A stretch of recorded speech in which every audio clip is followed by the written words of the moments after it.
Hi, I'm Madonna Benjamin. I'm a swine extension veterinarian and assistant professor at Michigan State University. And I'm really pleased to be a part of precision livestock applications in swine. Hello, I'm Tami Brown-Brandl. I'm a professor at the University of Nebraska in Lincoln, and my title is Precision Livestock Engineer, and I'm very honored to be able to speak to you today about my research in this area. Madonna and I are here to talk to you about precision livestock farming applications in swine production, both on the research side and on the production side. The continuous collection of data from these sensors allow us to have a new view of animals within their production system. However, these data are much more difficult to interpret than standard production data.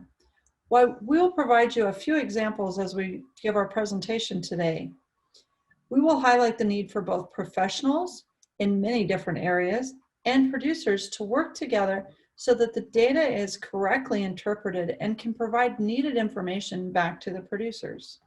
As a producer walks through the pen, we can understand why it is difficult to identify individual animals for illness, lameness, signs of aggression, and other management things. In order to aid producers, one method of capturing information is using radio frequency identification, or RFID. There are several different types of RFID. You are likely more familiar with the low frequency passive RFID tags. These are commonly used in electronic sow feeders in sow barns. While they don't require batteries and are lightweight, they're relatively inexpensive, $2 to $3 a piece. However, they have a very short read range, from a few inches to 3 feet. The benefit of not having a battery is they have almost an unlimited life. Active tags, we'll talk about later, are more commonly used in research. However, they have some advantages of precise animal tracking and long distance reads. But currently, they cost around $40 a tag. These are the same tags that are used in manufacturing, like for tractor inventory. And the dairy industry also is starting to use these in a system called SmartBow. The first thing we did was we developed a system to track feeding behavior in standard feeders in a pen of about 40 pigs. This graph shows feeding behavior, or total time spent at the feeder for each individual pig over a 24-hour period, from about 8 weeks of age when they entered the facility until they left the facility after they reached slaughter weight. This is called a data stream. However, this information is not useful to anybody in this form, so let's start processing the data. If we average all of the pigs together, this gives us a nice view of the building or the pen information from all of these pigs. When we start looking at the data in different lights, we learn more about pigs than we ever did before. In the past, feeder space was determined by the average weight gain in a group environment.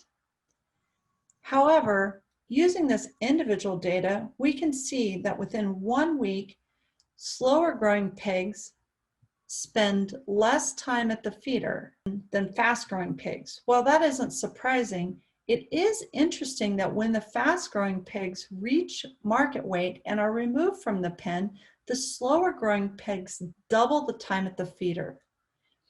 This is really important because it really shows some social interaction in our animals we've never got to see before.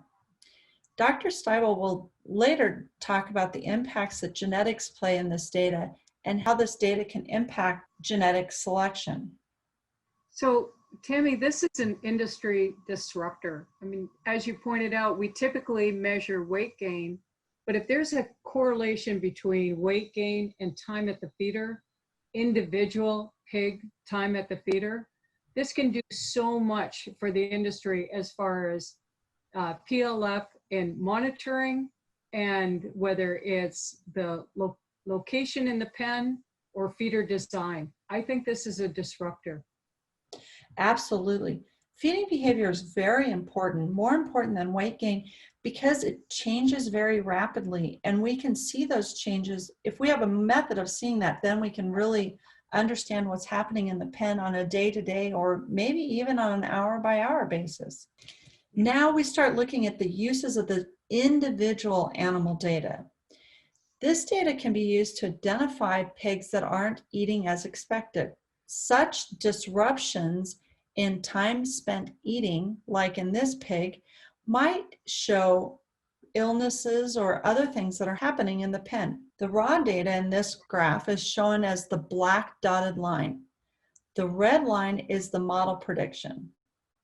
When those two do not match and the difference is large enough, an alarm can be given to the producer. We are creating this tool to assist caregivers or caretakers in identifying sick animals. In this case, the tool was able to detect sickness in this animal 4 days before human observation. Because the data stream is 24/7, it really gives us a nice view of what's happening. And as a practitioner and looking at your model, I can see an opportunity for demonstrating one, identification, two, the decision on when to treat, and three, to see if there's actual response and determinant of return to investment. For example, I might suggest to the farm through a standard operating procedure that they identify the pig at alarm 1 and at alarm 2 that they treat the animal. This system gives you a nice view of the response after this pig was treated, and the pig was treated on the green triangle here. You can see how quickly that animal returns to a normal time at the feeder per day. When we look beyond time spent eating and start looking at pigs how they utilize space within the pen, we might want to look at active RFID. This gives us a precise way to track animals through the pen. So we can put these tags on individual animals in the pen, and then we can track them as they walk around the pen.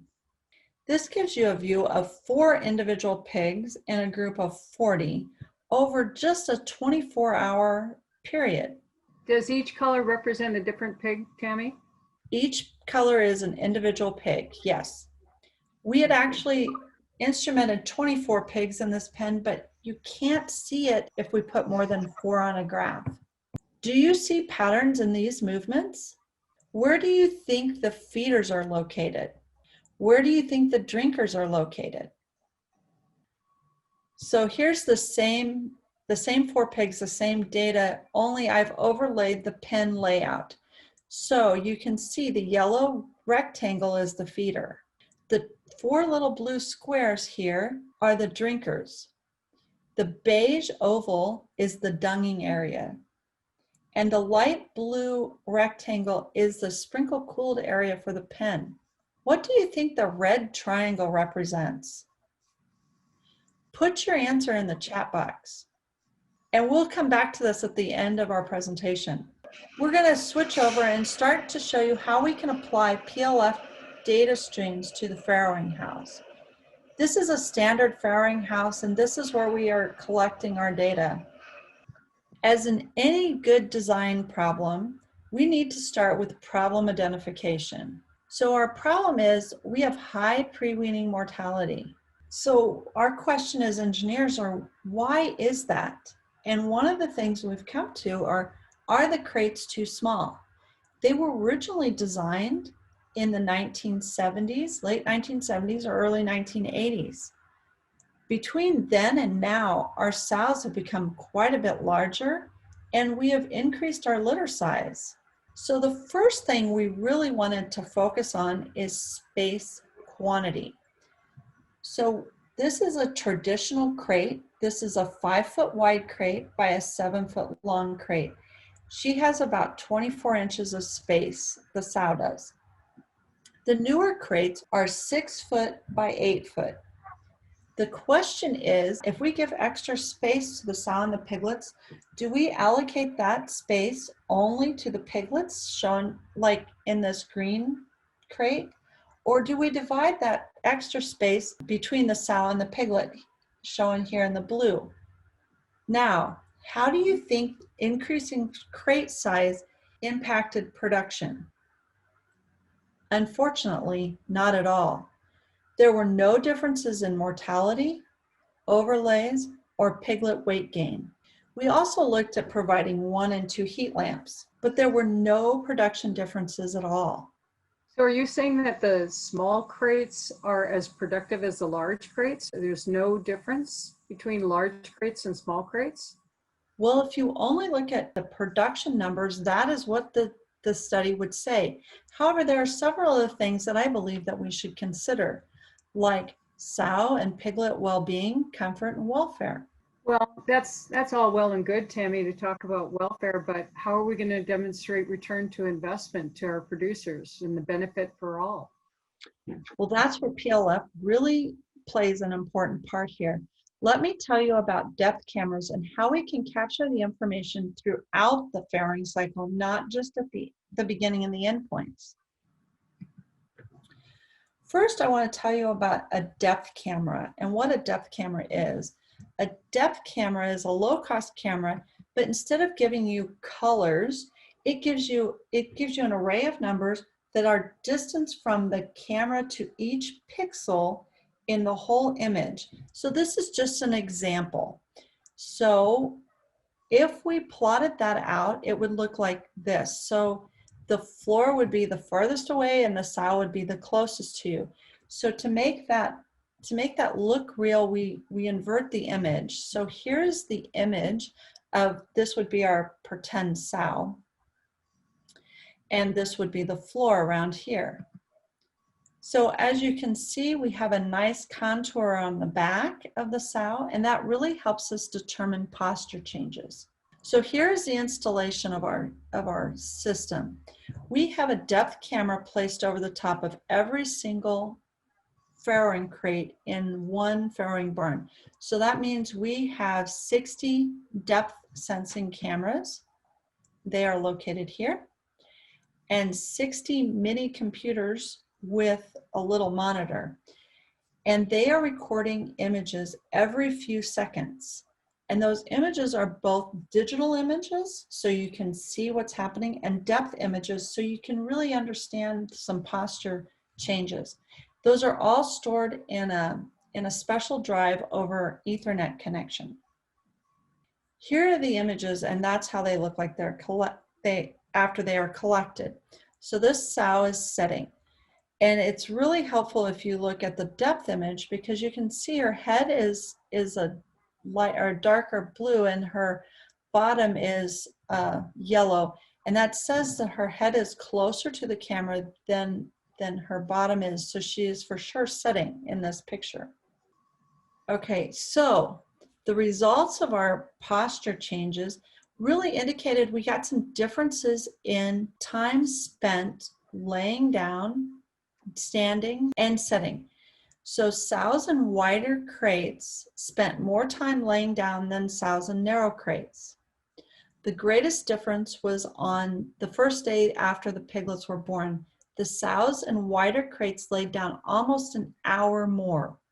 That can have a real impact on production, even though we didn't see it. It's very interesting when we start looking at transition postures like setting, because those animals go from laying down to setting and then to standing. The sows in the wider crates spent less time setting than sows in either of the two narrower crates. In order to interpret this data, we really needed a little bit more information. We measured the space the sow needed when she went to stand up or lay down in an open pen. This gives us an idea, not maybe how much she needs in a crate, but it gives us an idea of how much space she would use in an open pen and helps guide our decisions when we go to a crate. Okay, so what we found out is from laying down to standing up, a sow used 2 square meters or almost 20 square feet of space. Your typical farrowing stall, the standard ones that were designed in the early 1980s, provide 1.3 square meters or around 14 square foot.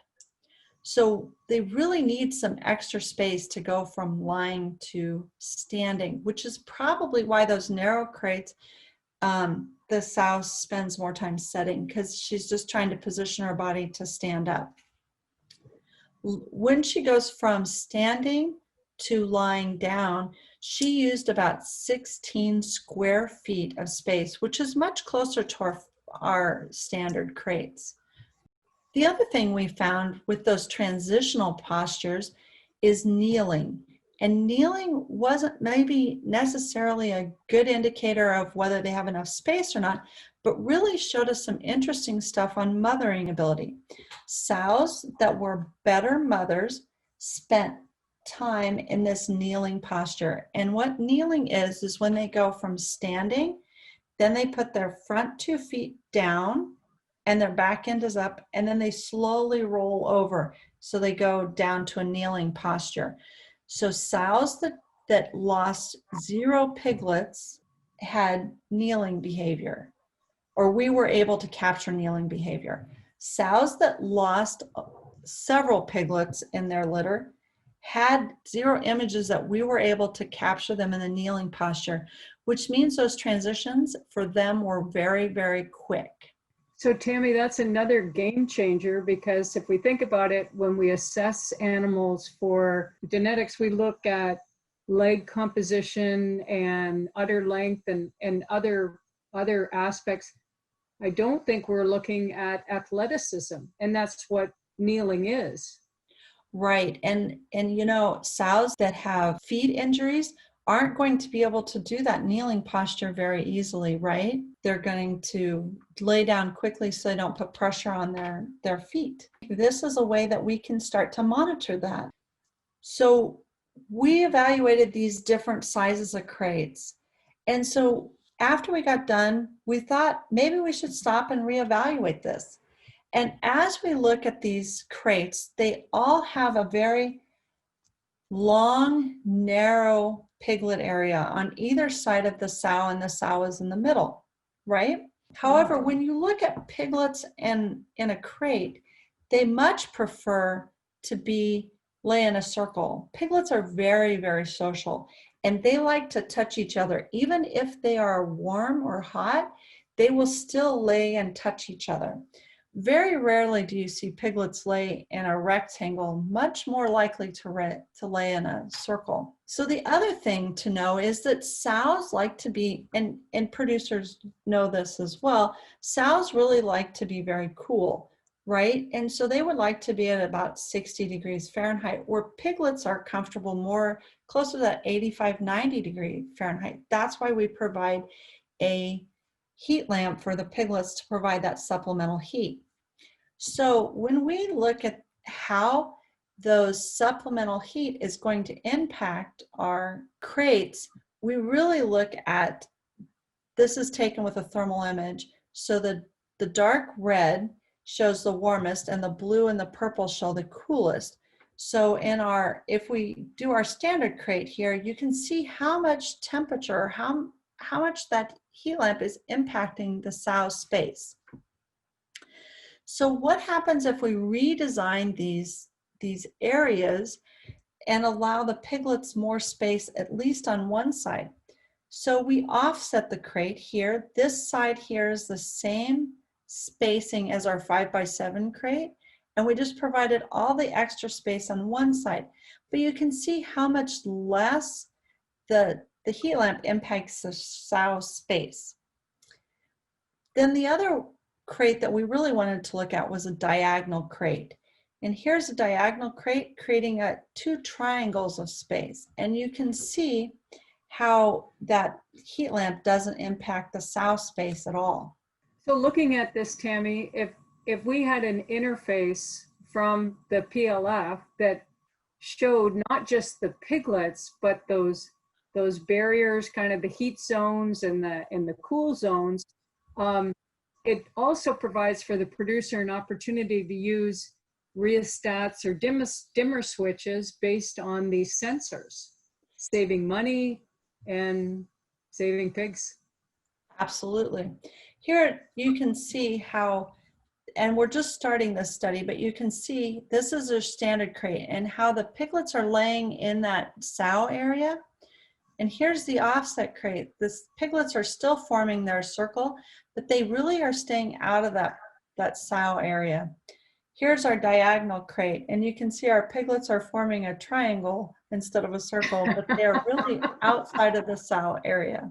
So in conclusion, I believe PLF will help producers by starting to answer some of their challenges that they're facing today. So with thermal environment, we can then see how that thermal environment's impacting the sow and the piglets. With being able to detect individual animals in a pen, you can pinpoint that not only which animals receive antibiotics, but the timing of that antibiotic use. With the data, we can then see animal well-being and how different changes we are making are really impacting sow well-being or animal well-being. And I think with this, we can also look at labor shortages and really help our producers be more time efficient. So our final slide today is to give you the answer. What do you think that red triangle represents? If you would believe it, that red triangle is 2 chains providing enrichment for those pigs. Look at how much time they spent playing with those chains.